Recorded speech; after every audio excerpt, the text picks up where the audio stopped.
ప్రియులు దానియేలు వారి కుటుంబానికి వారిరువురు చేస్తున్న ఈ యొక్క పరిచర్యలో మరి తాటిపరు, అజరం, వెలగదూరు, మరి ఇంకా మార్త, అలాగే వరిగి నుంచి మరి వచ్చిన ప్రియులందరికీ కూడా ప్రభు నామమున ప్రత్యేకంగా తెలియజేస్తున్నాం.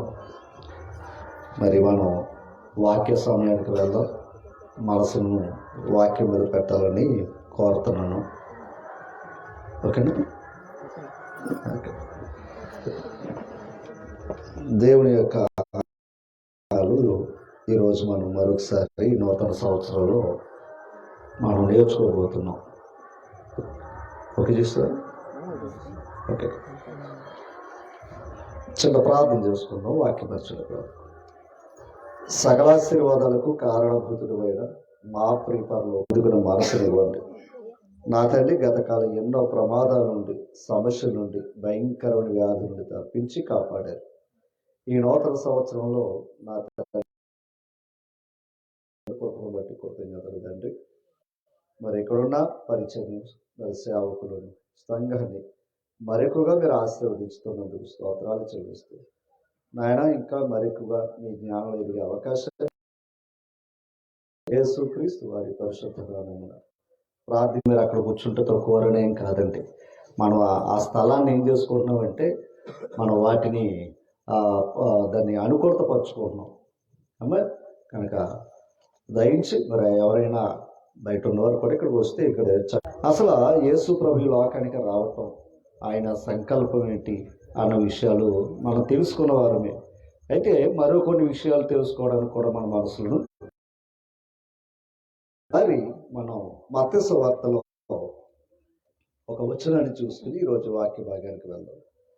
మత్తయి సువార్త 2వ అధ్యాయంలో అక్కడ ఒక విలువైన సమాచారం మనకు కనబడుతూ ఉంటుంది. ఆయనను, అంతేగాని మరియమ్మని మాత్రం కాదండి అది కదా, ఆలోచించలేదు. ఆ తల్లి ఉంది అక్కడ, యేసు ప్రభు శిశువుగా ఉన్నారు. కానీ అక్కడ మరియమ్మను పూజించినట్టు లేఖనాల్లో లేదు. ఆయనను పూజించి ఈ మాట చూడాలి. తమ పెట్టెలు విప్పి బంగారమును, సాంబ్రాణిని, బోలమును కానుకలుగా, అదనమాట. ఒకసారి మనసు పెడతాం. ఏమర్పించారంట? బంగారము, సాంబ్రాణి, బోలము, ఈ 3 అర్పించినట్లుగా మనకు కనబడుతూ ఉంది. వారు అర్పించిన అర్పణలు మనకు లేఖనాల్లో తెలియపరుస్తూ ఉంది. ఆ అర్పణల గురించి లేదా కానుకల గురించి మరొక మాట కూడా మనం చూద్దాం. దినవృత్తాంతాలు 2వ గ్రంథం 9వ అధ్యాయము 24వ వచనం, 367 పేజీ. చూడండి ఇక్కడ. మరియు ఈ మాట చూడాలి. మరియు ప్రతివాడును ఏటేటా వెండి వస్తువులను, బంగారపు వస్తువులను, వస్త్రములను, ఆయుధములను, గంధవర్ణములను, చూడండి, గుర్రములను, కంచర గాడిదలను కానుకలుగా తీసుకొచ్చారు. ఎవరికి ఇవ్వడానికి? సొలొమోను అనే మహారాజుకి ఇవ్వటానికి. అంటే రాజుకి ప్రతి సంవత్సరం ఇవ్వాలి. వారిచ్చే కానుకల్లో కొన్ని విలువైన విషయాలు ఇక్కడ మనకు అర్థమైంది. ఇప్పుడు యేసు ప్రభు దగ్గర కూడా తూర్పు దేశపు జ్ఞానులు ఏమని వచ్చారు? యూదులు రాజుగా పుట్టినవాడు ఎక్కడ అంటే వారు ఏమని గ్రహించారు ఆ కాలంలో? రైట్, ఆయన రాజే, రాజ్యం వచ్చునుగాక అంటున్నారు. అంతేనా? ఎప్పటికీ కూడా మన పెద్దలు చేస్తున్న ప్రార్థన ఏంటి? రాజ్యం వచ్చునుగాక అన్నాడు. అంటే రాజ్యం వచ్చునుగాక అంటే దాని అర్థం ఏంటి? రాజ్యం రాలేదు అని. రాజ్యం రాలేదు అంటే ఆయన ఏం కాదని అర్థం? రాజు కాడని చెప్తాం. కానీ ఆ కాలంలో ఆ జ్ఞానులకు యేసు ప్రభు రాజు అని గుర్తించారు. ఆయన రాజు కదా అని ఆ నక్షత్రం వారికి దారి చూపించింది కనుక ఆ నక్షత్రం చూపించిన ఇంటికి వెళ్ళారు. అక్కడ మరియను చూశారు, శిశువైన ప్రభుని చూశారు. ప్రభుకి బంగారము, సాంబ్రాణి, బోలమును కానుకలుగా వారు అర్పించారు. ఎందుకు అర్పించారు? ఆయన రాజు గనక. అంటే రాజు దగ్గరికి ఒట్టి చేతులతో రాకూడదు, ఆయనకి ఏమి సమర్పించినట్లుగా మనం నేర్చుకున్నాం కనుక ఇవి కొంచెం మనసు పెట్టాలి. అంటే ఆనాటి కాలం సాంబ్రాణి, బోళం, ఈ 3 విషయాల గురించి లేఖనాల్లో కొన్ని విషయాలు నేర్చుకుందాం. ఓకేనా? ఒక వస్తువు ఇవ్వటం వల్ల దాని యొక్క అందులో ఉన్న అంతరంగం ఏంటి అది మనం నేర్చుకోవాలి. ఏమన్నా మనం ఎప్పుడు కూడా ఒక వస్తువు ఇస్తున్నాం, ఓ మాట అడుగుతున్నాం, దేవునికి ఇచ్చేవి ఎలాంటి ఇవ్వాలి? శ్రేష్టమైనవి, ఇంకా చెప్పాలంటే లోపం లేనివి. అంతేనా? పాత నిబంధన కాలంలో అయ్యో కదంటాడు. అంటే లోపం లేనిది ఇవ్వాలి. దాని అంతరార్థం ఏంటో తెలుసా? లోపం లేనిది ఇచ్చినప్పుడు నువ్వు కూడా లోపం లేకుండా ఉండాలి అని అర్థం. ఓకేనా తల్లి? అంటే మనం ఏదో మంచి ఆ కొత్త నోటు తెచ్చి ఇవ్వటం కాదండి. మన బ్రతుకు కూడా కొత్తగా ఉండాలి. మన బ్రతుకుల్లో కూడా ఏమి ఉండకూడదు? ఆ లోపాలు కలిగి ఉండకూడదు. అది ప్రభు చెప్తున్నాడు. నువ్వు ఇచ్చే అర్పణే దానికి నీ బ్రతుకు ఎలాగ ఉండాలని దేవుడు మనకు ఒక నియమాన్ని ఇచ్చాడు. సరే, మనం ఇక్కడ దేవుని యొక్క లేఖనంలోకి వెళ్దామండి.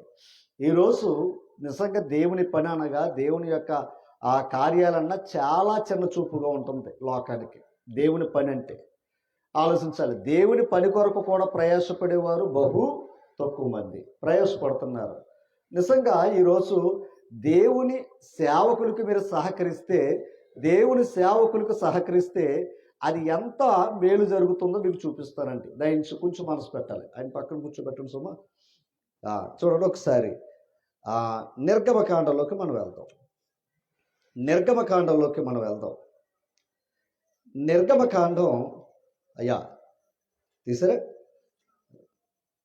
ఈ నిర్గమకాండంలో ఒకరు ఇక్కడ ఉన్నాను, ఒకరు ఉన్నాడు. దయించి అయిపోయింది అదే నేను చెప్తా ఉంటా. కొంచెం ఒకరు అది పైనట్టు 17 అధ్యాయం కొంచెం దగ్గర ఉండండి. మీరు ఆడపిల్ల దూరం ఉండకుండా అక్కడ కూర్చోండి, తప్పేం లేదు. అయ్యా ఎందుకంటే అండి అది స్థిరపడిదాకా అది అల్పంగానే ఉంటుంది. ఒక పని మేస్త్రి గారు ఒక సిమెంట్ పని చేశారనుకోండి, అదేమవ్వాలి? అది బీసీ దాకా ఆయన ఊపిరి మామూలుగా ఉండదు. అవునంటారు కదంటారా? అలాగే మా పని కూడా ఇది పూర్తయ్యేదాకా కూడా మా పరిస్థితి అలాగుంటుంది. ఓకేనా తల్లి? అందుకని మేము ఆ ఒత్తుల్లో ఉంటాం. కొంచెం గ్రహించండి, అర్థం చేసుకోండి. ఓకేనా? రైట్. నిర్గమకాండం 17 అధ్యాయము. ఇక్కడ అమాలేకులు ఇశ్రాయేలు వారి మీద యుద్ధం చేస్తున్నారు మోషే గారి కాలంలో. అలా యుద్ధం చేస్తున్నప్పుడు వీళ్ళు ఓడిపోతున్నప్పుడు అక్కడ మోషే గారి కర్రెత్తితేనేమో విజయం వస్తుందంట, మోషే గారి చేయి దింపితేనేమో అపజయం వస్తుందంట. అది ఆనాటి సందర్భం. దీన్ని మన వాళ్ళు ఎలా ఎంచారు అంటే, మీరు చేతులుంటే చేతులు ఎత్తండి అన్నారంతే. అర్థమైందా?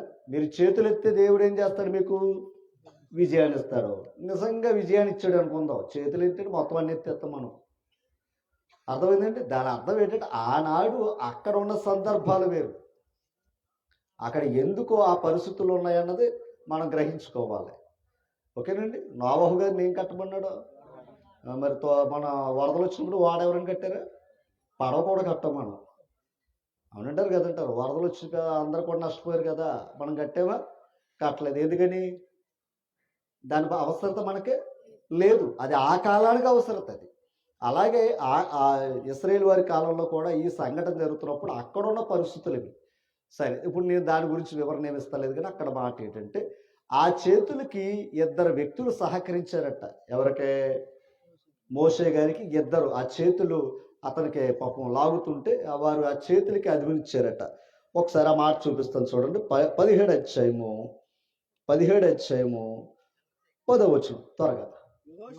యెహోషువ మోషే యెహోషువ మోషే తనతో చెప్పినట్లు చేసి అమాలేకీలతో యుద్ధమాడెను. ఈ మాట చూడాలి. మోషే, అహరోను, హూరు అనువారు ఆ కొండ శిఖరం ఎక్కిరి. మోషే తన చెయ్యి పైకెత్తినప్పుడు ఇశ్రాయేలీయులు ఏమయ్యారట? గెలిచారట. మోషే తన చెయ్యి దింపినప్పుడు అమాలేకీయులు అది అర్థమైందండి. ఆయన చేయి దింపితే శత్రువులు గెలుస్తున్నారట, చేతులు పైకెత్తితే ఇశ్రాయేలు ప్రజలు గెలుస్తున్నారట. ఇది అక్కడ జరుగుతున్న సందర్భం. ఇప్పుడు కిందకు చూద్దాం. ఈ మాట చూడాలి. మోషే చేతులు బరువెక్కగా ఇంకో గంట ఇలాగ ఉన్నారంటే నా చేయి బరువెక్కింది, ఇంకో గంట ఉన్నారంటే మీకు కూడా బరువెక్కింది కదంటారా? అలా ఎంతసేపు చేయగలం? కొద్దిసేపు. ఇప్పుడు మోషే గారి చేతులు కూడా ఏమైనాయి? బరువెక్కినాయి అంట. అమ్మా కొత్త ఎలాగొచ్చిన తల్లి ఇక్కడ చోటు ఉంది. కిందకి రండి. మోషే చేతులు బరువెక్కగా వారు ఒక రాయి తీసుకుని వచ్చి అతడు అంటే మోషే గారికి ఏం చేశారు? ఒక రాయి వేసి కూర్చోబెట్టారండి. అహరోను హూరు ఒకడు, ఈ పక్కన ఒకడు, ఆ పక్కన ఒకడు అతని చేతులను ఆదుకున్నారట. ఓకే, మీకు అర్థమైందా? ఇద్దరు వ్యక్తులు ఏం చేశారంట? సేవకుడికి సహాయం చేశారు. గుర్తుపెట్టుకోండి, ఇద్దరు వ్యక్తులు, వారిద్దరు వచ్చి ఆ సేవకుడికి ఏం చేశారంట? సహకరించారు. గుర్తుపెట్టుకోండి. ఇప్పుడు ఆ చేతులు పైకొనటం వల్ల ఎవరికి లాభం? వాళ్ళకే కదా చెప్పాలి, వాళ్ళకే కదా. ఓ మాట అడుగుతుంది, మీరు దేవుని దగ్గరకు వస్తే సేవకుడికి లాభమా మీకు లాభమా? చెప్పండి అమ్మా, మీకే కదా లాభం. నేను అడుగుతున్నా, ఇక అక్కడ సేవకుడికి భారంగా ఉందా తేలిగ్గా ఉందా? చెప్పాలి, భారంగానే ఉంది. అలాగే దేవుని పని కూడా భారమే. ఓకేనండి. ఈ భారాన్ని భరిస్తున్న సేవకులు నిజంగా దేవుడు ఏర్పాటు చేసుకున్నవారు. వారికి మీరు ఎంతైతే సహకరిస్తారో దానికి లాభాలు ఏంటో మీకు చెప్తారండి. దానికి లాభాలు ఏంటో మీకు చెప్తున్నాడు. ఎవరెవరు అని చెప్పాడు ఇక్కడ? అహరోను హూరు. అహరోను ఏమయ్యాడు తెలుసండి? యాజకత్వం చేశాడు. అంటే దేవుని సన్నిధికి వెళ్ళి దేవునికి అర్పణలు అర్పించాడట. ఎవరో? అహరోను. ఎక్కడొచ్చిందో భాగ్యం? ఒక సేవకుడికి వారి చేతి సహకారం చేయటం వల్ల. ఓకేనా? రెండవది హూరు అన్నాడా? హూరు అతను ఎవరో తెలుసా? ఒక మాట మీకు చూపిస్తాను చూడండి. ఒక మాట చూపిస్తాను చూడండి. అదే నిర్గమకాండం. ఓకేనా? 31 వచ్చాను. 31 వచ్చాను తీసారా? మొదటి వచ్చు. మరియు యెహోవా మోషేతో ఇట్లనెను, చూడుము. ఈ మాట చూడాలి. నేను యోధా గోత్రములో తూరు హూరు మనవడు. ఇందాక మనం చదువుకున్నామే హూరు అహరోను గురించి. అహరోను ఏమయ్యాడు? దేవుని సన్నిధిలో యాజకుడు అయ్యాడు. హూరు అనే మాటను చూసారా? ఆ హూరు మనవడు, గుర్తుపెట్టుకోండి. ఆ హూరు మనవడు చదవండి. ఎవరెతను? హూరు మనవడు. పేరేంటి? బెసలేలు. ఓకేనా? పేరు గల ఎందుకు పిలిచాడో తెలుసా? ప్రత్యక్ష గుడారాన్ని కట్టటానికే ఈ బెసలేలుని పిలిచాడట. ఎవరో? దేవుడు. ఎందుకు వచ్చిందో భాగ్యం? ఆది అన్నమాట. ఇది ఎప్పుడు గుర్తుపెట్టుకోండి. మన తల్లిదండ్రులు లేదా మనం పెద్దవారు వారు భక్తిలో ఎంతైతే ప్రయాసపడి దైవానికి సహకారంగా ఉంటారో ఆ దీవులు వారి బిడ్డల మీదకి వస్తాయండి. అహరోను కుమారులు దేవుని సన్నిధిలో యాజకులు. ఇప్పుడు హూరు ఆనాడు సహాయం చేశాడు దేవుని పనికి, సేవకుడికి సహకారం ఇచ్చాడు. ఇప్పుడు ఆయన మనవడు ఏం చేశాడో తెలుసా? ప్రత్యక్ష గుడారాన్ని కట్టడంలో దేవుడు అతన్ని ఏర్పాటు చేసుకున్నాడట. ఆలోచించాడు. ఈ లోకంలో తాజ్మహల్ గొప్పదా దేవుని మందిరం గొప్పదా? చెప్పండి, చెప్పాలి. నేను అడుగుతాను, ఇంకా పెద్ద పెద్ద కట్టడాలు ఉన్నాయి ఈ ప్రపంచంలో. ఆ కట్టడాల కంటే దేవుడు చెప్పిన కట్టడ అనగా ఆయన మందిరం గొప్పది. ఓకే, ఇప్పుడు కొన్ని విషయాలు మనం వెళ్దాం, కొన్ని లోపాలకు వెళ్దాం. ఇందాక ఒక మాట చదువుకున్నాం. ఏ మాట అయ్యా అంటే బంగారము అనే మాట. ప్రభుకి ఏం సమర్పించారట? బంగారము. ఒక్కసారి ఎట్లాగా ఉంచండి, మళ్ళా వస్తాను ఈ మాటల దగ్గరికి. కొరింథీ పత్రికకి వెళ్తాం.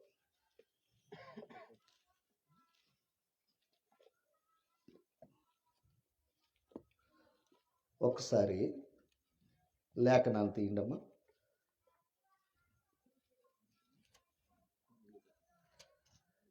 క్షమించండి, దినవృత్తాంతాలు 2వ గ్రంథం తీయండి. దినవృత్తాంతాలు 2వ గ్రంథం.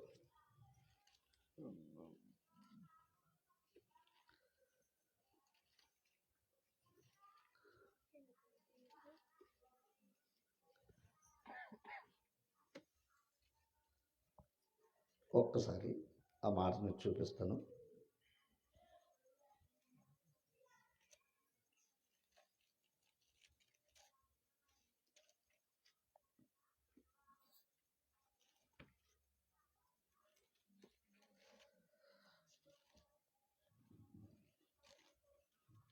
దినవృత్తాంతాలు మొదటి గ్రంథం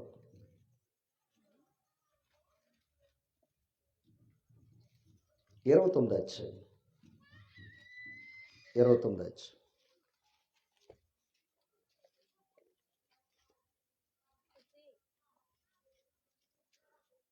తీసారు? 29వ అధ్యాయం తీసారు? ఈ మార్చు 2వ వచనం చదవండి. ఈ మాట చూడాలి. నేను ఈ మాట చూడాలి. ఎవరో దావీదు గారు అంటున్నారు, నేను బహుగా ప్రయాసపడి నా దేవుని మందిరమునకు కావలసిన ఈ మాట చూడాలి. బంగారపు పనికి, అది బంగారపు పనికి ఇంకా ఏమి ఇచ్చాడంట? బంగారము. వెండి పనికి వెండిని, ఎత్తడి పనికి ఎత్తడిని, ఇనుప పనికి ఇనుమును, కర్ర పనికి కర్రలను, గోమేదకపు రాళ్లను, చెక్కుడు రాళ్లను. 3వ అధ్యాయం 12వ వచనం చదువు. ఈ మాట చూడాలి. ఎవడైనను ఈ పునాది, ఒకసారి అమ్మా దేని మీద కట్టాలి? పునాది. లేఖనాలు ఎంతో సాక్ష్యం ఇచ్చాయి. ఇందాక కూడా చెప్పాను నేను. ఆనాడు యేసుప్రభు పుట్టినప్పుడే వచ్చారు తూర్పు దేశపు జ్ఞానులు. ఏమని వచ్చారు వాళ్ళు? యూదులు రాజు ఎక్కడా అన్నారు. విచిత్రం చెప్పమంటారా? అద్భుతమైన విషయం చెప్పమంటారా? ఆయన పుట్టినప్పుడు వచ్చిన వారు ఎవరో తెలుసా? ఇశ్రాయేలు వారు కాదండి, తూర్పు దేశపు జ్ఞానులు. వారు వచ్చేమన్నారు? యూదుల రాజుగా పుట్టినవాడు ఎక్కడ అంటే వారు ఏమని గుర్తించారు ప్రభుని? రైటే. వారికి వీరికి ఏం సంబంధం లేదు.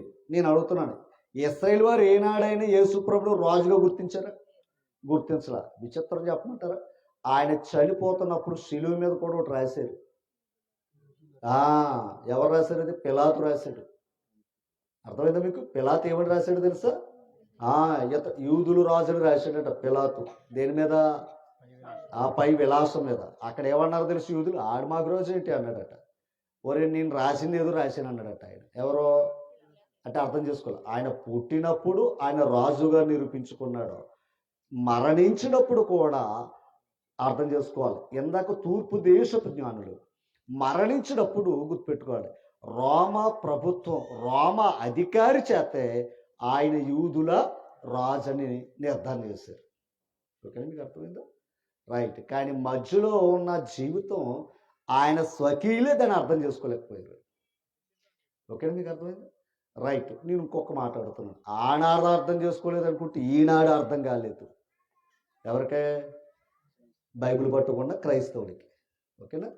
ఈనాడికి కూడా క్రైస్తవులకి ఇది అర్థం కావటం లేదు. అందుకే ఇంకా మన వాళ్ళు ఏమంటున్నారంటే యూదులు రాజు రాజు వచ్చును గాక. మళ్ళా మన వాళ్ళు పాట పాడతారు, రాజుగా అంటే. ఇప్పటికీ కూడా నేను మాట అడుగుతున్నాను, జగన్ గారు ఎవరండి మన రాష్ట్రానికి? ఒప్పుకుంటారు ఒప్పుకోరా? మనం ఏమనుకోకండి. అదే వైఎస్ఆర్ కార్యకర్తల దగ్గరికి వెళ్ళి మా సీఎం గారు చంద్రబాబు నాయుడు గారని అనండి. అదే రోజు జగన్ అంటే జగన్ రాలేదండి వస్తాడండి అన్నారనుకోండి, ఎలాగుంటుంది పరిస్థితి? తేడా వస్తుంది కదా. ఆల్రెడీ ఒక అధికారి ఒక రాష్ట్రానికే ఒక అధికారినే కాదంటే ఆయన ఊరుకోవడం, ఆయన పక్కన కార్యకర్తలు ఊరుకోరు ఒకవేళ ఆయన ఊరుకున్నా. మరి అలాంటిది 2000 సంవత్సరాల క్రితం ఆయన పుట్టినప్పుడే వచ్చారు యూదుల రాజు అని. ఆయన చనిపోయినప్పుడు కూడా రాజు అని నిర్ధారణ చేశారు. కానీ ఎప్పటికీ క్రైస్తవులు బైబిల్ పట్టుకున్న వారికి కూడా ఆ రాజు వచ్చుడుగాక వస్తాడుగాక అంటే ఇంకేమనాలండి తల్లి? అలాంటి పరిస్థితుల్లో క్రైస్తవ లోకం ఉంది. సరే, దాన్ని పక్కన పెట్టండి. ఇక్కడ వేయబడిన పునాది మీద తప్ప, అంతేనా? అంటే పునాది ఆయన వేసాడు, మనం వేసుకున్నావా? చెప్పాలి. ఆయన వేసిన పునాదే కదా. సరే, కిందకి రండి.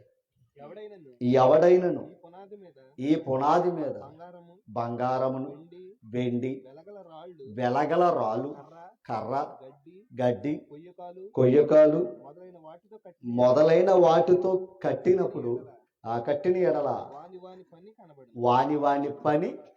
ఓ మాట, దేని మీద కడితే? పునాది మీదే. పునాది మీద దేంతో కట్టాడో తెలుసా? వెండితో కట్టాడు ఒక ఆయన, బంగారంతో కట్టాడు ఒక ఆయన, రాగితో కట్టాడు ఒక ఆయన, ఎత్తడితో కట్టాడు ఒక ఆయన, కర్రతోటి కట్టాడు. ఓకేనా? గడ్డితో కట్టాడు. అంటే మరీ అల్పందంతో కట్టాడు అంట. ఏంటి దీని అంతరార్థం? ఆలోచించేద్దాం. విలువైన మాట మీ ముందు నేను వివరించబోతాను. ఒక్కసారి ఇందాక మనం ఓ మాట చదువుకున్నాం. ఏది ఆ మాట అంటే, దావీదు గారు దేవుని ఆలయాన్ని కట్టడానికి ఆయన అన్నీ కూడా ఏం చేసుకున్నాడు? బంగారపు పనికి బంగారము, వెండి పనికి వెండి, ఎత్తడి పనికి ఎత్తడి, అవునా? కర్ర పనికి కూడా కర్ర అన్నట. నేను అడుగుతున్నా, దేనికి అంటే దేవుని పనికి ఇవన్నీ వస్తువులు ఉపయోగపడ్డాయి, అంతేనా తల్లి? ఒకే వస్తువు ఉపయోగపడలేదు. దేవుని పనికి ఇవన్నీ కూడా ఉపయోగించబడ్డాయి. ఒక్క మాట ఆలోచిద్దాం. మూలం దగ్గర నుంచి మనం నేర్చుకుందాం. నోవాహు గారు దేంతో కట్టాడండి? అది కర్రతో గనక 8 మంది రక్షించబడ్డారు. మాట నోవాహు గారు చేసిన పని ఏంటి? దేవుని పని కర్రతో కట్టాడు. కర్రతో కట్టాడు కనుక ఎంతమంది రక్షించబడ్డారో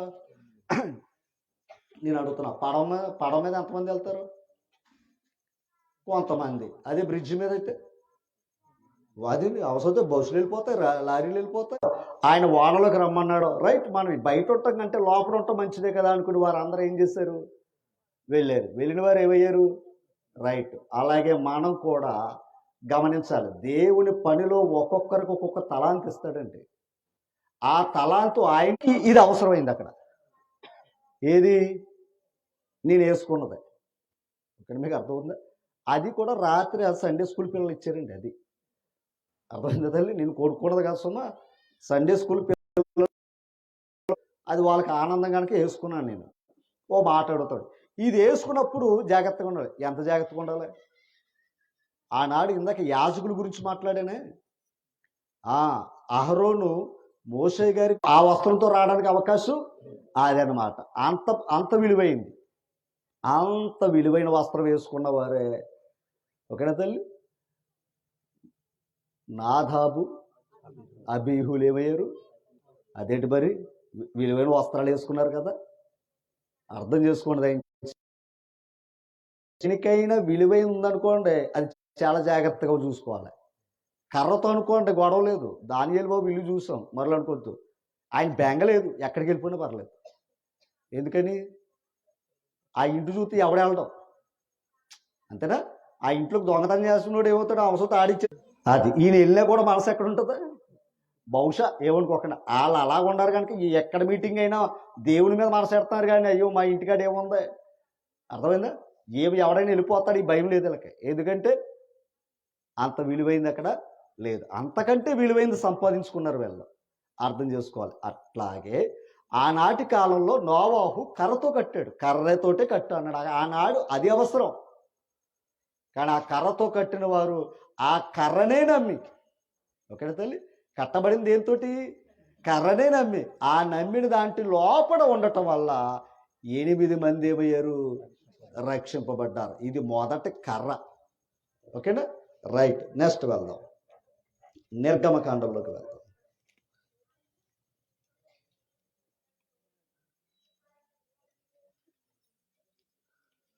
చూసారమ్మా? నిర్గమకాండంలో 27వ అధ్యాయం చూద్దాం. 27వ అధ్యాయం తీసారు తల్లి? అయితే రాసుకుంటారా, అంటే కొంచెం ఆలస్యం అవుతుంది, క్షమించండి, సమయం లేదు, పరిగెడుతున్నాం ఏమో. అయితే నోట్స్ పుస్తకం మీద రాసుకోండి ఒకళ్ళు, తర్వాత చూసుకోండి ఏమో. రైట్. నిర్గమకాండం 27వ అధ్యాయంలో ఓ మాట ఉందండి. ఏంటయ్యా అంటే 17 వచ్చిన చదివేద్దాం. అంటే మందిరం అదేది ప్రత్యక్ష గుడారం మోసేకి ఇచ్చాడు చూసారా, కట్టమన్నాడు చూసారా.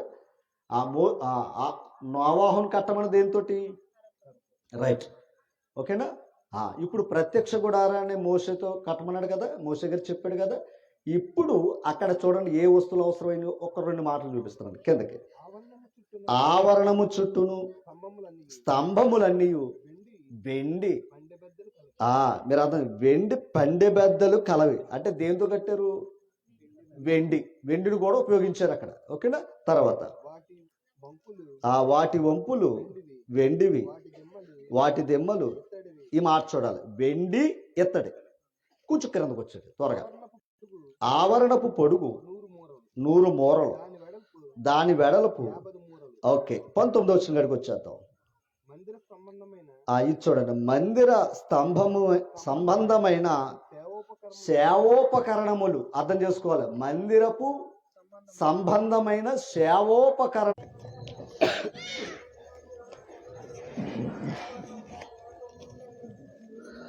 అమ్మ రైట్. 6వ అధ్యాయం రాజుల మొదటి గ్రంథం 6వ అధ్యాయం.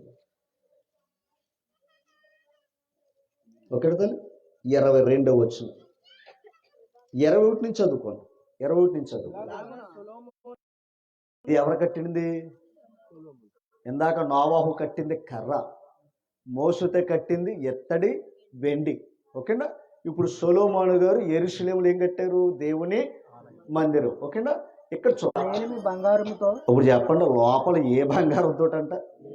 మేలిమి బంగారముతో పొదిగించి గర్భాలయపు ముంగులికి ఆ బంగారపు గొలుసు గల బంగారముతో. ఇప్పుడు ఏమర్థమైంది చెప్పండి? సొలొమోను గారు కట్టిన దేవుని యొక్క మందిరాన్ని దేనితో పొదిగించాడు? అది అంటే ఇప్పుడు ఈ బంగారం ప్రత్యక్ష గుడారం కంటే విలువైంది కదా, చెప్పాలి తల్లి. రైట్. వెండి ఎత్తడి కర్ర కంటే విలువైంది కదా అమ్మా.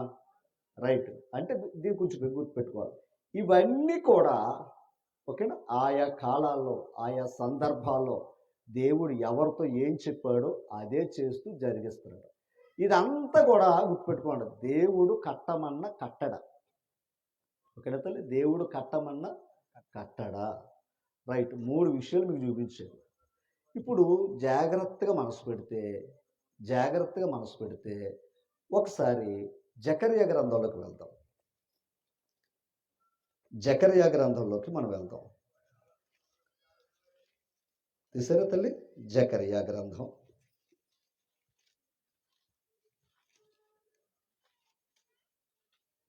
6వ అధ్యాయం 779 పేజీ తల్లి. 779వ పేజీ. కొద్దిసేపు తల్లి కొంచెం ఓపిక పట్టండి. 12 వచ్చిన చదవండి త్వరగా. అవి మార్చాలి. అతనితో ఇట్లనుము, సైన్యములకు అధిపతియగు యెహోవా సెలవిచ్చినదేమనగా. ఈ మాట్లాడు, చిగురు. ఎవరా చిగురు చెప్పాలండి? మంచి మాట, బాగా క్యాచ్ చేసినందుకు బాగున్నాడు. చిగురు అంటే అందరు చెప్తారండి. మళ్ళా దావీదు చిగురు అంటే ఎవరంటారు? మరి నేను అడుగుతాను, దావీదు చెప్పిన మాటే ప్రభువు నా ప్రభుతో చెప్పిన అన్నాడు, అది మర్చిపోరు మళ్ళా. అంటే దాని అర్థం ఏంటంటే రాజు ఒప్పుకుంటలేదు మళ్ళా. ఆయన చిగురని తెలుసు, రక్షకుడని తెలుసు, అన్నీ తెలుసు. కానీ అది అసలు రాజుగా గుర్తించాలి క్రైస్తవుడు. కానీ కొందరు రాజు అనే మాట కూడా వాడతలేదు. సరే, ఆ మాట కొంచెం క్రిందకి వెళ్దాం. చిగురని ఒకడు కలడు, అతడు తన స్థలములో నుండి చిగుర్చును. అండర్లైన్ చేసుకోండి, తన స్థలములో నుండి చిగుర్చును. అంటే నేను అడుగుతాను, యేసు ప్రభు ఎక్కడ పుట్టాడు? పశువులు పాక మాత్రం అనొద్దు అసలు. అది కొత్త సంవత్సరంలో కూడా మాట అనవద్దు. ఎందుకంటే యేసు ప్రభు పుట్టింది చెప్పాలండి. నేను నిజంగా అడుగుతాను, ఒకవేళ పశువుల పాక అన్నప్పుడు సంఘం ఎక్కడ ఉండాలి? అంతే కదమ్మా. మరి మనకి అలాంటప్పుడు ఏమనుకోకండి, ఈ టైల్స్ ఎవరైంతారు, ఆ ఫ్లోర్ ఎవరైంతారు అంటున్నారు లేదా మన వాళ్ళు.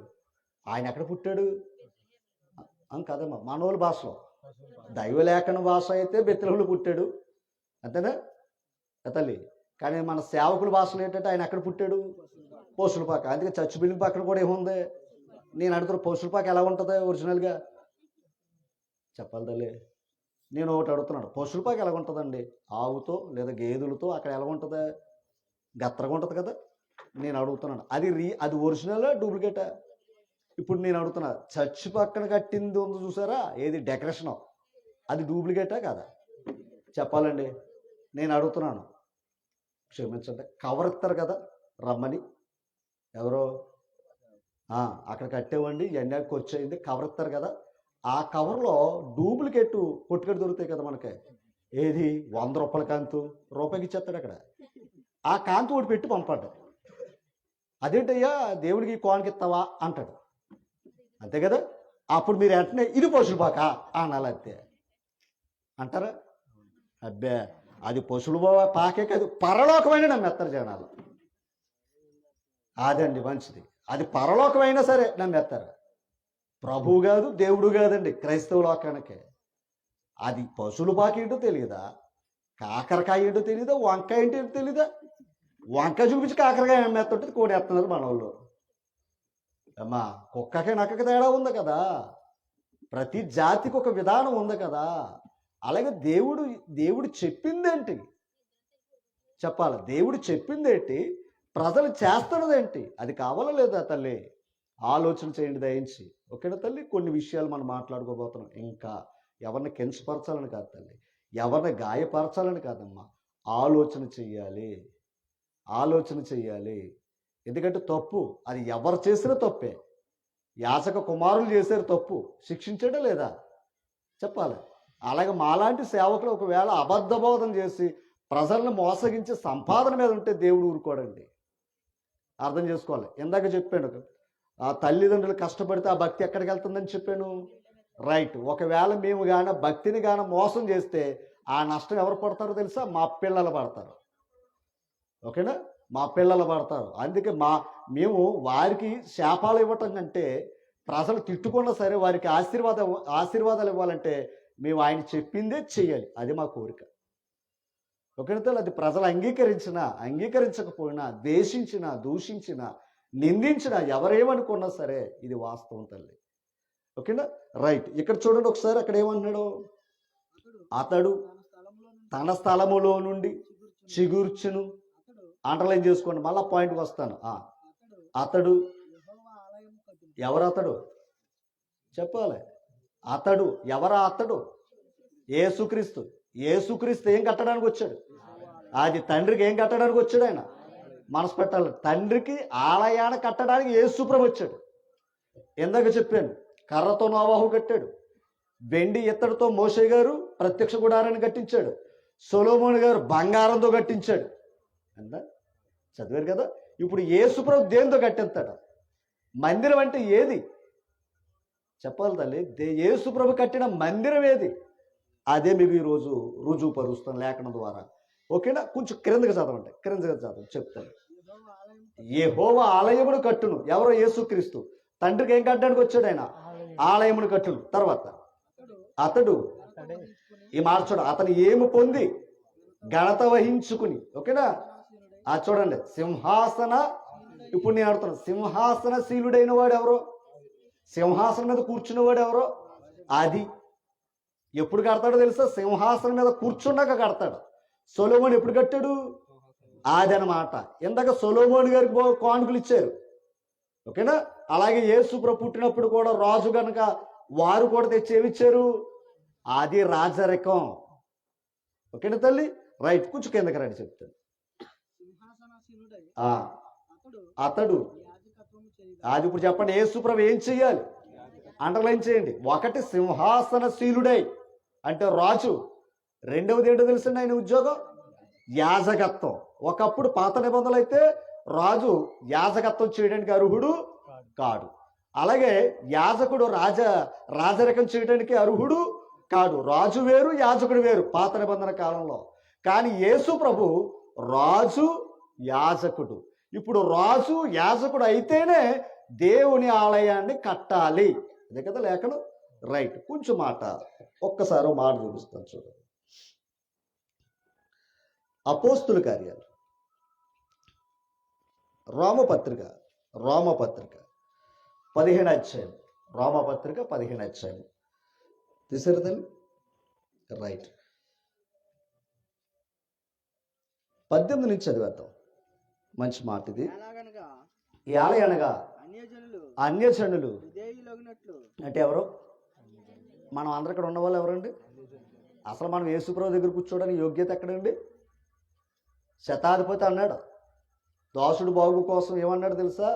ప్రభువుని పిలవన్నాడు. పెద్దలు పంపితే వారు వస్తుంటే, అయ్యా నా ఇంటిలోనికి రావటానికి నేను యోగ్యుడను. అది ఆయన స్థితి. అసలు ప్రభు దగ్గరికి మనం రావటానికి యోగ్యత ఏంటండి? అమ్మా అటుకులు అంటుకోలేటును వచ్చేస్తే ఆయన పడిపోతాడా?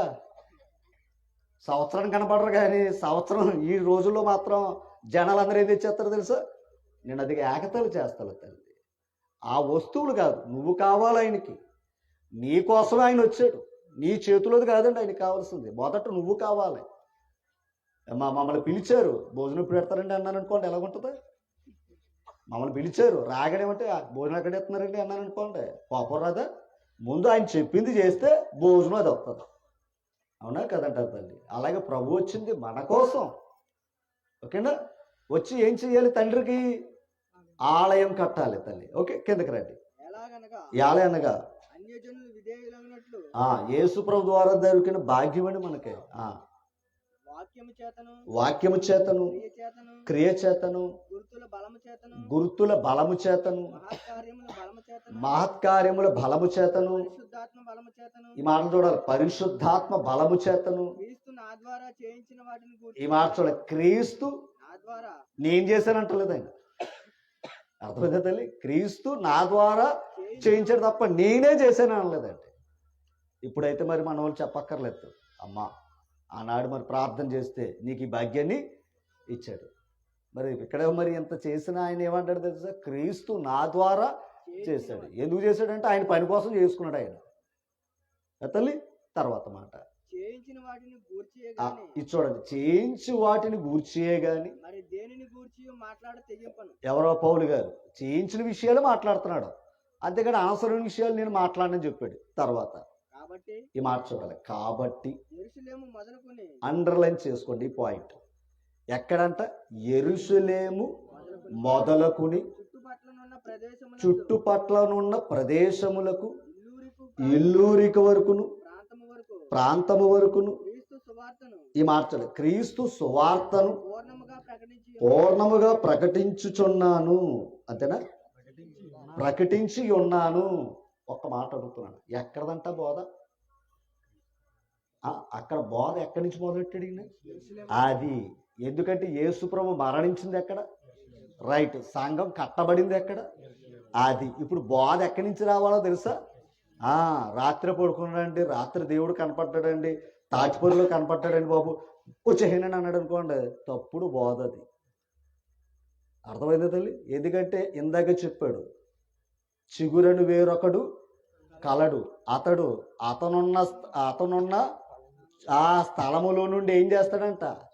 అది అక్కడ నుండి చిగురించాడండి మన దగ్గరికి. ఆ చిగురు ఇక్కడికి వచ్చింది. ఎక్కడో యెరూషలేములో ఉన్న బోధ అపోస్తుల ద్వారా ఈరోజు మన దగ్గరికి వచ్చింది. ఓకేనా? ఇప్పుడు చెప్పండి, ఎక్కడుంది మొక్క? విత్తనం ఎక్కడుంది? పునాది ఎక్కడుంది? అక్రింద మాట చదువుకోండి. అక్రింద మాట చదువుకోండి. నేనైతే అండర్లైన్ చేసుకోండి. నేనైతే మరి ఒకని పునాది మీద, అంటే ఇంకో పునాది ఉందనే కదా అర్థం. చెప్పాలి తల్లి, మరి ఒక పునాది ఉందా లేదా?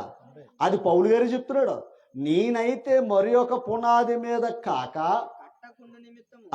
మరి ఒక పునాది మీద కట్టకుండా నిమిత్తము ఆయనను గూర్చిన సమాచారము ఎవనికి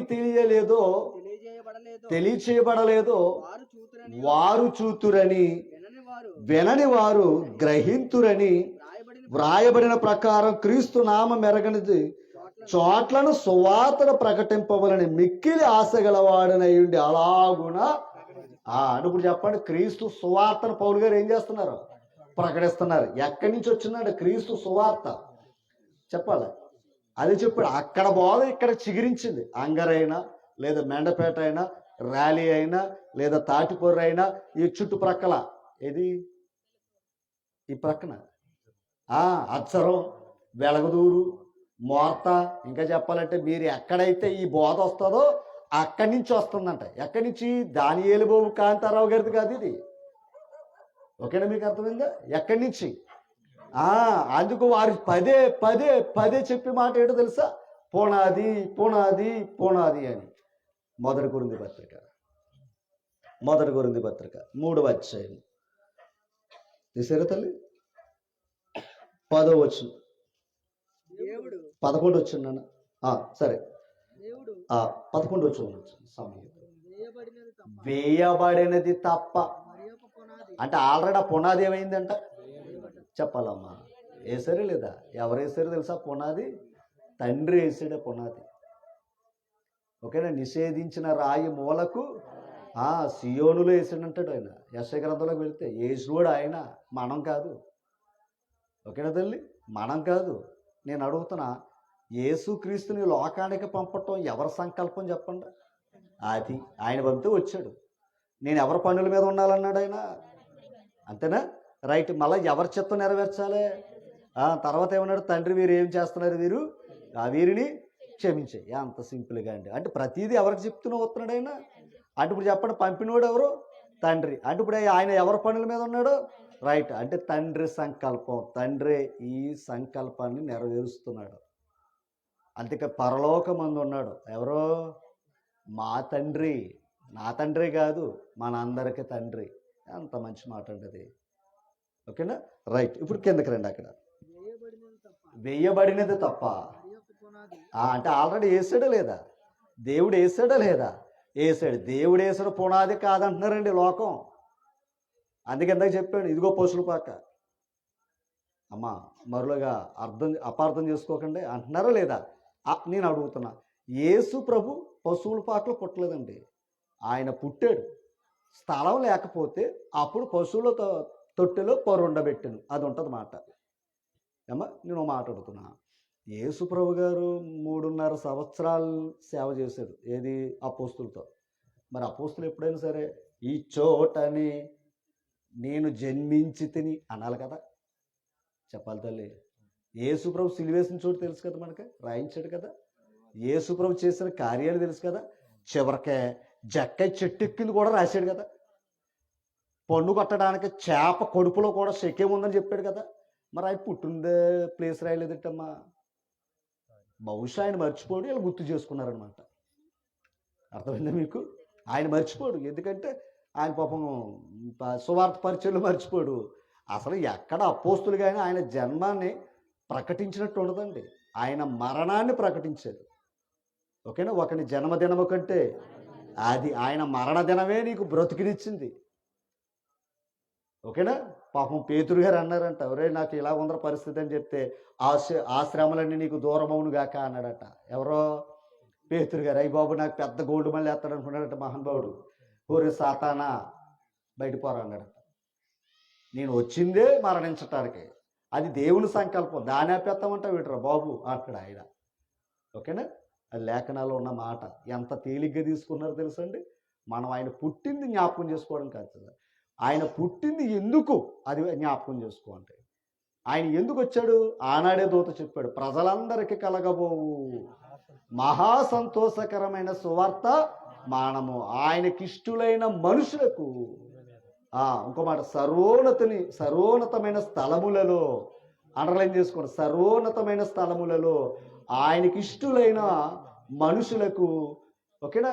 ఆ దేవునికి మహిమయు ఆయనకిష్టులైన మనుషులకు సమాధానము కలుగునుగాక అని ఉంటుంది. నేను అడుగుతున్నా, సర్వోన్నతుని స్థలం ఏది? ఎందాక ఆయన స్థలములో నుండి చిగురించునన్నాను చూసారా? ఆ చిగురు ఎక్కడి వరకు వచ్చింది? తాటిపరి వచ్చింది. ఇప్పుడు ఆయన సర్వోన్నత స్థలం ఏంటో చెప్పండి. ఆయన సంఘం, ఆయన నామం.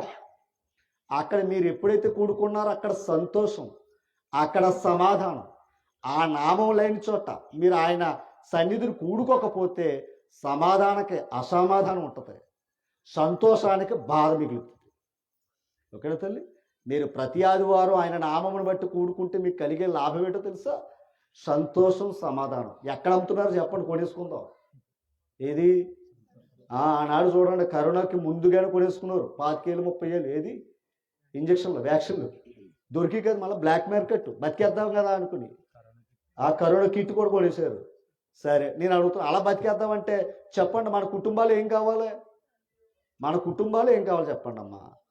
వీడు పుట్టాక నా బుర్ర తినేస్తున్నాడండి, వీడు పుట్టాక నా బుర్ర కుదిరలేదని అంటున్నారు. అంటే ఇంట్లో ఏం లేదు, అన్నీ ఉన్నాయంట, కానీ ఆడు కుదురుంచుతలేదట. ఇప్పుడు మనం కోరుకునేది ఏంటయ్యా అంటే, ఆడు సమాధానంగా ఉంటే చాలు, నెమ్మదిగా ఉంటే చాలు, వాడు సంతోషంగా ఉంటే చాలు. అదేనా తల్లి కోరుకునేది? ఇప్పుడు ఆ రెండు ఎక్కడున్నాయి? ఆయన ఆయన ఆయన నామం ఎక్కడుందో, ఎక్కడైతే చిగురిస్తుందో అక్కడ ఉంటుంది. ఏమా, ఇప్పుడు మొక్కలు ఉన్నాయి తల్లి, ఎక్కడో విత్తుతారు. ఇవి చూడండి, చిక్కుడిపోతే ఎక్కడ దాకా వచ్చింది, విత్తనం ఎక్కడో ఉంది, కనపడుతుందా లేదా? ఇప్పుడు అది చిగురించినప్పుడు అలాగే దానికి కాసేయన్నీ కూడా ఏంటి చెప్పండి? చిక్కుడుకాయలు చిగురిస్తున్నప్పుడు చిక్కుడుకాయల నుంచి వచ్చేది ఏంటి చెప్పండి? చిక్కుడు కాయలు అనలేరా? ఏమంటే చిక్కుడుకాయలు, చిక్కుడు పాదు నుంచి వచ్చేది ఏ కాయలు? అంతేగా అనగలరావు కదా. అలాగే క్రీస్తు ఆ సువార్త ఎక్కడి నుంచి వచ్చింది? యెరూషలేము నుంచి. ఇప్పుడు దాన్ని ఏమని చెప్తూ ఉంటారు సేవకులు? అయ్యో, ఆ పునాది గురించి చెప్తాడు పౌలు గారు. ఏమన్నాడు? వెయ్యబడినది పునాది కాక మరి ఒక పునాది మీద వెయ్యనని చెప్పాడో లేదా? కానీ ఆల్రెడీ భూమి మీద చాలా పునాదులు వచ్చేసినాయి. ఒక్కడే దేవుడు. ఎంతమంది ఉన్నారు? ఉన్నారా లేదంటారా? అట్లాగే ఒకటే సంఘం, స్వరక్తం ఇచ్చి సంపాదించిన సంఘం. మరి ఇప్పుడు ఎన్ని సంఘాలు ఉన్నాయి, ఎన్ని బోధలు ఉన్నాయి? అర్థం చేసుకోండి. అంటే సాతాను ఎంత తెలివిగా ఆ ఒక్కటదాన్ని ఎంత కన్ఫ్యూజ్ చేసిందో తెలుసా అమ్మా? రైట్, కొంచెం కింద చదువుతాం. అక్కడ ఎవడును వెయ్యనేరడు ఈ పునాది. ఇప్పుడు చెప్పండి, ఆ పునాది ఎవరు? చెప్పండి అమ్మా, ఆ పునాది ఎవరు? యెరూషలేములో చనిపోయింది ఎవరు? యేసు ప్రభు. తిరిగి లేచింది ఎవరు? రైట్. ఇప్పుడు అక్కడి నుంచి అపోస్తులు దేని పట్టుకుని తిరిగారు? సువార్తను. ఇప్పుడు చెప్పండి, ఆల్రెడీ పునాది వేసిన వాడు ఎవరు? తండ్రి.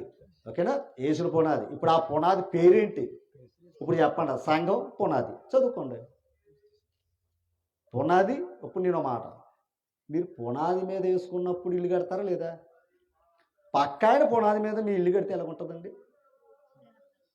కుదిరిద్ది అంటారా? మనం కట్టేస్తాం త్వరగా. ఆ పునాది ఎవరిది? అదిగా అన్నాడు, వెయ్యబడిన పునాది మీద కాకుండా వేరొక పునాది మీద కట్టను అన్నాడు. అది నా అండర్లైన్ చేసుకోండి. నా పునాది మీద నా ఇల్లు కట్టుకుంటాను. ఏమంతేనా? నా పునాది మీద, ఇంకా చెప్పమంటారు, నా స్థలంలో నా పునాది మీద నా ఇల్లు కట్టుకుంటాను. నా ఇల్లు కట్టుకుని నేను అందులో ఉంటాను. అంతేనా? ఇప్పుడు చెప్పండి, ఆ స్థలం ఇందాక అది చెప్పాను, ఆయన అక్కడ జన్మించాడు. యెరూషలేము నుంచి వచ్చిందే క్రీస్తు బోధ, క్రీస్తు సంఘ బోధ అక్కడి నుంచి వచ్చింది. ఓకేనా? ఆయన పునాది ఆయనే, సంఘం ఆయనదే. ఓకేనా? ఆ సంఘంలో ఉండేది ఆయనే. ఇప్పుడు ఆ సంఘంలోనికి నడిపించేది ఎవరో తెలుసా? ప్రభువే. మేం కాదండి, వాక్యం చెప్పటం వరకే. కానీ మీరు వాక్యం నమ్మి బాప్తిస్మం పొందితే మీ ఆత్మను చేర్చుకునేది ఎవరో తెలుసా? యేసు క్రీస్తు ప్రభు అంటే. ఓకే, కిందకు వచ్చేది అమ్మా. అదిగోండి, ఈ పునాది. అంటే కొత్త బైబిల్ ఏమైనా రాయలేదు సుమా? చదవండి త్వరగా. ఎవడైనను ఈ పునాది మీద బంగారము, వెండి, వెలగల రాళ్ళు, కర్ర, గడ్డి, అర్థమైందా మీకు? కొయ్యకాలు మొదలైన, అంటే ఆ పునాది మీద ఇలాంటి పరిచర్లు జరుగుతున్నాయి. అంగంలో పరిచర్య వేరు, ఇక్కడ పరిచర్య వేరు, ర్యాలీలో పరిచర్య వేరు. ఓకేనా? ఆయా ప్రాంతాల్లో పరిచర్యలు వేరు. అవునా కదంటారు? అక్కడ చర్చ్ బిల్డింగులు లేదా వారికి కావాల్సిన సహకారాలన్నీ ఉన్నాయి. ఎందుకంటే వారు అంత కష్టపడ్డారు కనుక. అలాగే మేము కూడా కష్టపడ్డాం కనుక ఈ స్థితికి వచ్చాం. ఇంకో మాట, నేనే కాదు, సంఘం కూడా కష్టపడ్డది. ఓకేనా తల్లి? ఆ సేవకుడు కష్టపడితే పని అవుదండి. సంఘం కూడా ఏమవ్వాలో తెలుసా? కష్టపడాలి. ఎందుకు చెప్పాను? సేవకుడికి సహాయపడ్డారు కనుక వారి పిల్లలకి ఆ భాగ్యం దక్కిందని చెప్పాను. అలాగే సంఘం వారు అర్థం చేసి, సంఘంలో ఉన్న వారు మాకు అంతా దేవుని పనికి సహకరించారు కనుక ఈరోజు అంగర సంఘం ఆ మహిమను సంపాదించుకుంది. 2 ఆటోలతో వచ్చాను ఇక్కడ. మొదలు అనుకోకండి, డబ్బులు ఆలయం మళ్ళా, ఓకేనా? ధనవాళ్ళదే. ఇప్పుడు ఇంత రావటం నేను అడుగుతాను, దేని బట్టి, దేని పని కోసం? రైట్. ఇప్పుడు నేను అడుగుతాను, నేను రావటం, ఇంతమంది రావటం నాకు గౌరవం ఉంటుంది ఉండదా? చెప్పాలి. ఇప్పుడు దేవుడిగా మాట. ఇప్పుడు దానియేలు బాబు ఏమనుకుంటారు కాంతారావు గారిని? మరి 10 సార్లు వారు మా దగ్గరకు వచ్చారు, ఓకేనా? రైట్. ఇప్పుడు మేము వచ్చాం. ఇప్పుడు వారు ఏమనుకోండి, మేము వెళ్ళిన ప్రయాసది వ్యర్థం. రైట్. అప్పుడు నేను అడుగుతున్నాను, మనుషులమే మేము అనుకుంటే పైన ఆయన ఏమంటాడండి? రైట్. నేను ఏదైతే సంకల్పించానో దాన్ని వీళ్ళు ఏం చేశారు? జరిగిస్తున్నారు, నెరవేరుస్తున్నారు. ఎన్నో ఇబ్బందులు ఉన్నాయి, ఖచ్చితంగా వీరు సహకరిస్తున్నారని. ఆ దీవులు రావా? చెప్పాలి తల్లి. వస్తాయి రావా? చెప్పాలి. నేను అడుగుతున్నాను, అవి సంపాదించుకోవాలి సంఘంలో ఉన్న ప్రతి ఒక్కరు కూడా. కానీ మనం ఏమనుకుంటున్నామంటే బాధ్యత సేవకుడే, మనం ఆ సమయానికి వెళ్దాం అనుకునేవారు ఎక్కువ ఉన్నారండి. మిమ్మల్ని గురించి కదా సుమా, ఎక్కువ శాతం అలాగే ఉందండి. అందుకని ప్రభు సంఘాల యొక్క మహిమ లోకానికి తెలియటం లేదు, ఓకేనా తల్లి? కానీ అసత్యం ఎలా ఉందో తెలుసా? అంతా కూడా అట్రాక్షన్ చూపించేస్తున్నారు తల్లి. చివరి మాట చెప్పి నేను ముగించేస్తాను. ఎపిసి పత్రిక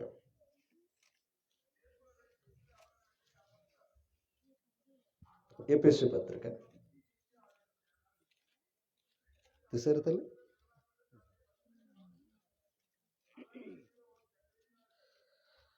18వ వచనం, 3వ అధ్యాయము 18వ వచనం. క్షమించాలి, 2వ అధ్యాయం 18వ వచనం. ఈ మార్చడాలి అంటే యేసుక్రీస్తు ద్వారా, ఆయన ద్వారానే మనము ఉభయములయం అంట. ఓ మాట అడుగుతున్నాను, ఎక్కడో కపిలేశ్వరాతలు మేమున్నాం, ఇక్కడ మీరున్నారు. ఇప్పుడు మనం ఏమయ్యండి చెప్పండి? దేని బట్టి అయ్యో? ఇంతకంటే ఏం కావాలండి? ఏ ప్రభు కోరింది అదే, ప్రభు చెప్పింది అదే కదా తల్లి, సమాధాన పరిచింది అదే కదమ్మా తల్లి. కొంచెం క్రింద మాటలు త్వరగా. ఆయన ద్వారానే మనము ఉభయలము. ఇది అండర్లైన్ చేయండి, ఒక్క. అంతేగాని ఆదివారం రొమ్ము కొడితే ఆత్మ రావడం ఏంటండి? ఆదివారం ఏం చేస్తున్నారు మన వాళ్ళు? చెప్పాలి. చెత్త కొట్టేస్తున్నారు. మరి దావీదు గారు కొట్టలేదా అన్న మాట అడుగుతున్నారు. మళ్ళా దావీదు గారు కొట్టారు, నేను కాదన్నా. ఆనాటి కాలంలో కొట్టారు. ఒక్క మాట చూపిస్తాను దీనికి, మళ్ళా పక్కకి వెళ్తారంట. ఒకసారి ఇర్మియా గ్రంథం దగ్గర రండి. ఇర్మియా గ్రంథం తీసి ఈ మాట మీరు నాకు సమాధానం చెప్పి క్లారిటీగా నాకు సమాధానం ఇస్తే నేను వెళ్తా తణుకులు కొనుక్కుని వెళ్ళిపోతాను. ఏవి? రేపు ఆదివారం ఆరాధన కదా, అవసరమైతే సోపైన లెగ్గొట్టి మరి పట్టిపోతాం. అమ్ముతారు కదా నేను తణుకులో. ఓకే, ఒకసారి చూద్దాం. ఇర్మియా గ్రంథం 3వ అధ్యాయం తీసారా తల్లి? 16వ వచనం చదువున్నాను. ఇది అండర్లైన్ చేయండి అన్న. అమ్మ, మనం ఏ గ్రంథం చదువుతున్నాం? ఇర్మియా గ్రంథం. అంటే యేసు ప్రభుకు ముందున్న గ్రంథమే కదండి. రైట్, చదవండి. మీరు ఆ దేశంలో ఎప్పుడు భవిష్యత్తు కాలంలో, అప్పుడు కాలం కాదన్నమాట.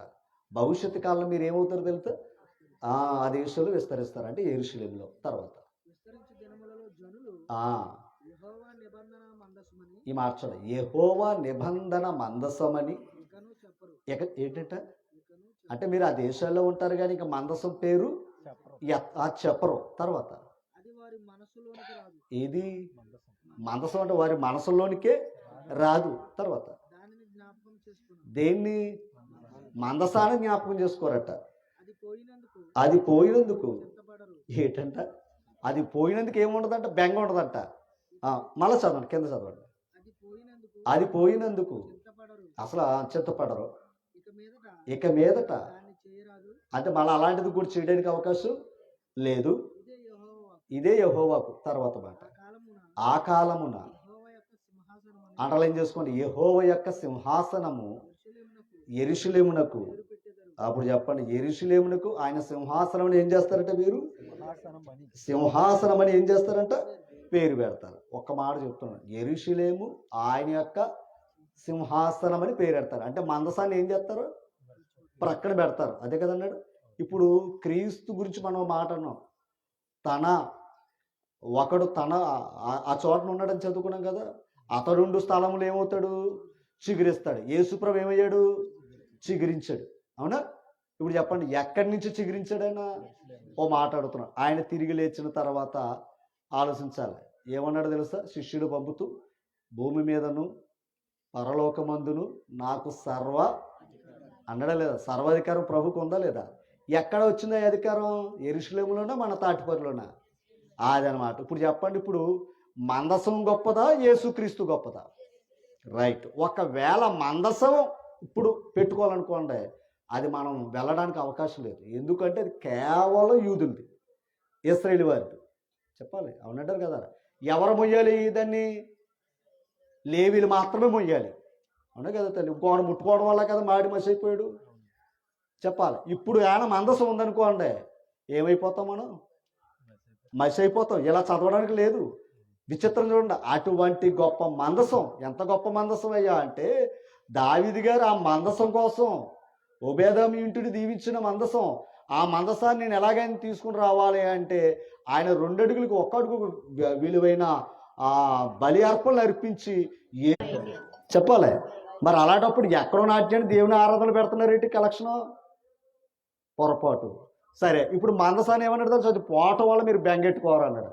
మరి ఆ సౌలు కాలంలో యెరూషలేము ఏమైంది? మందసం ఏమైంది? నేను అడుగుతున్నాను, ఆ మందసం ఎక్కడ ఉంటుందో తెలుసా? అతి పరిశుద్ధ స్థలాల్లో ఉంటుంది. ప్రత్యక్ష గుడారం ఇందాక అనుకున్నవే మనం. ఆ ప్రత్యక్ష గుడారం కట్టినప్పుడు అతి పరిశుద్ధ స్థలంలో ఉండే వస్తువు ఏంటో తెలుసా? మందసం. మందసంలో ఏముంది? దేవుని ఆజ్ఞల గల పలకలు. అంతేనా? ఇప్పుడు అడుగుతున్నాడు, దేవుడు కోరిన ఆ మందసంలో ఉన్న పలకలు పోతేనే మీరు ఎవడో బెంగపడవలసిన పని లేదురా అన్నాడు ఆయన. నేను అడుగుతున్నాను, వాయిద్యాలు మందిరం లోపల, మందిరం బయట ఉంటాయా? చెప్పాలి. వాయిద్యాలు దేవుడు మందిరం లోపల ఎట్టమన్నాడా, బయట ఎట్టమన్నాడా? చెప్పాలి. దావీదు గారు కల్పించారు అది. దేవుడు ఉండే చోట ఉన్న వస్తువులు పోతేనే మీరు గుర్తుపెట్టుకోద్దు అన్నాడు ఆయన. పాత నిబంధనలు తీసి పాడేయాడు ఆయన. దావీదు గారు చేసిన వస్తువులు తెచ్చి ఈరోజు మందిరంలో పెడుతున్నారు. మందసమే పక్కన పోతే మీరు బెంగెట్టుకోద్దని చెప్పిన ఆయన మళ్ళా వాయిద్యం కొట్టమంటాడా? ఆత్మతో సత్యముతో ఆరాధన. ఏమా మీరు నిజంగా ఎవరో మొదలనుకోకుండా మీరు వాయిద్యమే ఉందనుకోండి, యెరూషలేము వెళ్ళి ఆరాధన చేసినట్టు. ఎందుకంటే దావీదు గారు ఎక్కడ పుట్టారు? మరి ఎక్కడ ఎందుకు కొడతారు మీరు? ఇందాక చెప్పాడు పశువులపాక. అక్కడ పశువులపాకని తీసుకొచ్చి నెట్టేస్తున్నారు. 2000 నోటు కూడా మార్చేసేవ్వండి, డూప్లికేటు.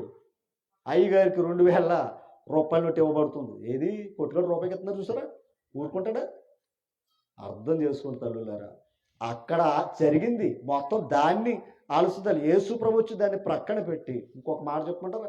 యేసుప్రభు చనిపోయినప్పుడు దేవాలయపు తెర, చెప్పండి బాబు, అంటే దేవాలయం కూడా ఏమన్నాడు తెలుసా? ఈ రాయి మీద రాయి నిలబడిన రోజులు వస్తున్నారా అన్నాడు. దేవాలయమే తీసేసాడు ఆయన. ఓకేనా? మీకు అర్థమైందా? ఇప్పుడు ఇంకో మాట తెలుసండి, అక్రంది చెప్పాడు. ఇప్పుడు చదవండి మాట. ఏది? ఎఫెసీ పత్రిక అయిపోయింది తల్లి. ఒక్క మాట త్వరగా. 2వ అధ్యాయము. ఆయన ద్వారానే మనం ఉభయులకు ఒక్క ఆత్మయందు తండ్రి సన్నిధికి. ఆ ఆత్మ ఎప్పుడు వస్తుందో తెలుసా? ఒకడు నీటి మూలముగా ఆత్మ మూలంగా జన్మిస్తే, బాప్తిస్మం పొందితే అప్పుడు పరిశుద్ధాత్ముడు వస్తాడు. ఓకేనా తల్లి? మీకు అర్థమైందా? అంతేగాని ఆదివారం ఈ డ్రమ్ములు కొట్టినప్పుడు రాదండి ఆత్మ. అది ఆయన ఆత్మ. ఎవరాత్మ? కాదండి, సేవకుడు ఆత్మ. అందుకే ఆయన చెప్పినట్టు మీరు చేస్తున్నారు. అక్కడ చిలక చూసారా ఏం చేస్తాడు ఆయన? ఆయన దగ్గర పెట్టుకుని ఏం చేస్తాడు చిలకనే? ఇది అత్తి, ఇది ఇతి అని ట్రైనింగ్ ఇస్తాడు. ఇప్పుడు వచ్చినోడు ఏం చేస్తాడు? ఆ చిలక ఏం చెప్తే అది నమ్మిస్తాడు ఆయన. అంటే ఇప్పుడు ఆయన జాతకం ఎవరి చేతిలో లాక్కున్నాడు చిలక ద్వారా? అది ఆయన దగ్గర ఆత్మ ఉంది. అది ఏ ఆత్మ నేను చెప్పనక. ఇప్పుడు ఆ ఆత్మతో సంఘాన్ని కూడా ఏం చేశాడు ఆయన? అది అడ్డుపడిపోతున్నారు. దేంతో అంటే ఆయన దగ్గర కూడా పవర్ ఉంది, కానీ దైవశక్తి లేదు. గారిడివాడు కూడా అలాంటి మాయ మంత్రాలు చేస్తే ఆ మాట ముగించేస్తాం. కాబట్టి మీరిక మీదట ఇది చూడండి, మీరు పరజనులు, పరదేశులైన పరిశుద్ధులతో. ఇప్పుడు చెప్పండి, ఏ పట్టణస్థులు? ఏక పట్టణస్థులంటే ఒకే పట్టణం. ఏ పట్టణం తెలుసా? పట్టణం నూతనమైన యెరూషలేము. నూతన సంవత్సరం గురించి ఆనందపడిపోతున్నామే. భూ సంబంధమైన యెరూషలేము ఉంది. ఓకేనా? ఎవడైనను క్రీస్తునందున్న ఎడల వాడు అది. ఇప్పుడు చెప్పండి, నూతనత్వం ఎక్కడ ఉంది? అసలు నూతన సంవత్సరం జరుపుకుంటున్నాం అంటే క్రీస్తుని బట్టే. ఓకేనా తల్లి? ఆ నూతన సంవత్సరం ఆయన ఇచ్చాడు మనకి, అది క్రీస్తునందు ఉంది. అందుకే క్రీస్తులో ఉన్నవాడు నూతన సృష్టి. దేని బట్టి వచ్చిందో తెలుసా? బాప్తిస్మం పొందటం బట్టి. కిందకు వచ్చింది త్వరగా. ఆ దేవుని ఇంటి వారునై ఉండి ఉన్నారు. ఈ మాట చూడాలి. క్రీస్తు యేసే చెప్పాలి. ఇప్పుడు క్రీస్తు యేసే ఏమై ఉన్నాడట? ముఖ్యమైన మూలరాయి. తర్వాత అపోస్తులను, ప్రవక్తలు. ఓకేనా? వాళ్ళందరూ వేసింది ఏంటి? ఎవరి పునాది? దేవుడు ఏ పునాది అయితే వేసాడో ఆ పునాది మీద సంఘాలు కట్టుకుని వెళ్ళారు వాళ్ళు. ఇంకో పునాది మీద వారు కట్టలేదు. ఇప్పుడు ఆ పునాది ఎవరిది? క్రీస్తే. ఇప్పుడు సంఘం పేరు ఏంటి అక్కడ? అది లేఖనాలు. అందుకే క్రీస్తు సంఘములని మీకు వందనములు చెప్పుచున్నాయి. చెప్పరమాట. ప్రకటన గ్రంథం 5వ అధ్యాయం 9వ వచనం. 5వ అధ్యాయం 9వ వచనం. ప్రకటన గ్రంథం 5వ అధ్యాయం 9వ వచనం. ఆ పెద్దలు నీవా గ్రంథమును తీసుకుని దాని ముద్రలు విప్పుటకు యోగ్యుడవు. ఎవరో యేసుప్రభు అంట. తర్వాత ఇది చూడండి, యేసుప్రభు ఏమయ్యాడంట? వధింపబడిన వాడవై నీ రక్తమిచ్చి, అండర్లైన్ చేసుకో, నీ రక్తమిచ్చి ప్రతి వంశములోను, ఆయా భాషల మాట్లాడు వారిలోను, ప్రతి ప్రజలోను, ప్రతి జనములోను దేవుని కొరకు, అండర్లైన్ చేయండి, దేవుని కొరకు మనుషులను కొని, దేంతో కొన్నాడు? రక్తంతో. గుర్తుపెట్టుకోండి. యెరూషలేములో ఉన్నవన్నీ కొన్నాడా? యెరూషలేము నుంచి బోధ ఎక్కడికైతే వెళ్ళిందో ఆ బోధను ఎవరైతే అంగీకరించారో, ఓకేనా, ఆ బోధన ఎవరైతే అంగీకరించారో వారందరినీ కూడా ఆయన రక్తంతో ఏం చేశాడో తెలుసా? కొని. ఇప్పుడు చదువు. మా దేవునికి వారిని, అండర్లైన్ చేయండి, ఒక రాజ్యముగాను యాజకులుగాను. ఇప్పుడు చెప్పండి, క్రైస్తవులు ఎవరో చెప్పాలి. క్రైస్తవులు ఎవరో? రాజులు, యాజకులు. రాజులుగా ఆయన సువార్తను బోధిస్తున్నారు. ఓకేనా? మీకు అర్థమైంది? ఆయన సువార్తను ప్రకటిస్తున్నారు. లోకానికి రాజులు, రాజులైన యాజక సమూహము, పరిశుద్ధ జనము, దేవుని సొత్తైన ప్రజలు. ఎన్ని గొప్ప మాటలు ఉన్నాయండి. బతికింతేనండి. ఎప్పుడు చూసిన ఇదేనండి, ఇది ఒకటి వేసుకుంటారు. అంతకంటే గొప్పది ఉందమ్మా. నీలో ఉన్న, నువ్వు బాప్తిసం పొందితే, క్రీస్తులో బాప్తిసం పొందితే నీ ఆత్మకుండా భాగ్యమేడు తెలుసా? పరలోకంలో ఉంది. ఏది?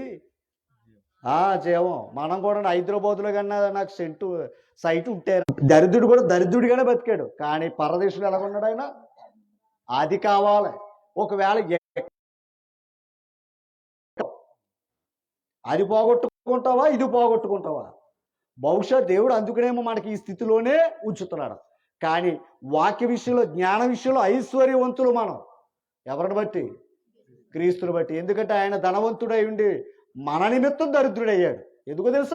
నోవాహు చేత కర్రతో కట్టాడు, మోషే గారి చేత బెండితో, ఎత్తడితో ప్రత్యక్ష గుడారాన్ని కట్టాడు. మందిరం, సొలొమోను గారు కట్టిన మందిరం బంగారంతో పొదిగించాడు అన్నాడు. ఇప్పుడు యేసు ప్రభు గురించి ఇందాక జకరియా గ్రంథంలో చెప్పాను. దేవుడు తన కుమారుని చేత ఆయన ఆలయము కట్టును. తండ్రికి ఏం కడతాడని చెప్పాడు ఇందాక? ఆలయము కట్టును. ఆయన ఆలయం కట్టాలంటే 2 విషయాలు చెప్పాడు. ఒకటి రాజై, రెండవది యాజకుడు. అయితే కానీ ఆలయాన్ని కట్టే పరిస్థితి లేదు. ఆయన రాజు అయ్యాడు, యాజకుడు అయ్యాడు. అయ్యాడు గనక ఆయన ఆలయం కట్టాడు. ఏటయ్యా ఆలయం? సంఘం. ఇప్పుడు ఆ సంఘంలోకి వచ్చిన వారు, ఆయన రాజ్యంలోకి వచ్చిన వారు ఏమయ్యారు తెలుసా? రాజ్య నివాసులు, రాజ్య సభ్యులు. అంతేనా? ఇప్పుడు మనం కూడా ఆరాధన చేసుకుంటున్నాం లేదా చెప్పాలి. మన కరోనా వచ్చినప్పుడు మీ ఇంట్లో మీరు ఆరాధన చేశారా లేదా? ఎందుకు చేశారు? ఎందుకు చేశారు? మీరు యాజకులు గనక. యాజకులు గనక మీ కుటుంబాలతో మీరు ఏం చేశారు? అంగీకరిస్తాడా, అంగీకరించడా? రైట్. మళ్ళా అంటే మన జీవితాలు ఎలా ఉండాలో నేర్పేవారే సేవకులు. జ్ఞానం నేర్పేవారే సేవకులు. అందుకే అలాంటి సేవకులు మీ గృహాల్లో పాదాలు పెడితే సుందరములు, మీ కుటుంబాలకి దీవెన. ఎవరినే సేవకులతో మీరుండి సేవకులు సహకారం చేస్తే మీకు లాభం అది తల్లి. మీ కుటుంబాలకు సంతోషం, మీ కుటుంబాలకు నెమ్మది. సేవకులు పక్కన పెట్టారనుకోండి, నేను మళ్ళీ చెప్తున్నాను, వాళ్ళు పని చేసుకుంటూ వెళ్ళిపోతారు. ఓకేనా? వాళ్ళు పని చేసుకుంటూ వెళ్ళిపోతారు. ఎందుకంటే ఈ పని చేయటం వరకే మా పని. ఎంతమంది ఏంటని ఆయన సంకల్పం. నేను అడుగుతున్నా, పని చేసినందుకు జీతం ఏమవుద్ది? అదనమాట. ఆ పనికి మీరు కూడా సహకారం అయితే ఆ జీతం మీరు తీసుకుంటారు. ఓకేనా తల్లి? నూతన సంవత్సరంలో మరొకసారి మిమ్మల్ని అందరినీ మీ పాదాలు పట్టుకుని నేను మళ్ళా బతిమాలుకుంటున్నాను. ఇక్కడ కనపడుతున్న ప్రభు సంఘం లోకానికి గొప్పది కాదు. ఓకేనా? కానీ వాక్య విషయంలో అది మీకు గొప్ప భాగ్యం తల్లి. ఒకవేళ వీళ్ళ మానవ జీవితంలో ఒకవేళ వారు వృత్తిపరంగా పని చేసుకుంటున్నారు అంటే సేవకుడు అంటే నాలాగా ఉండాలి అనుకోకండి. ఓకేనా తల్లి?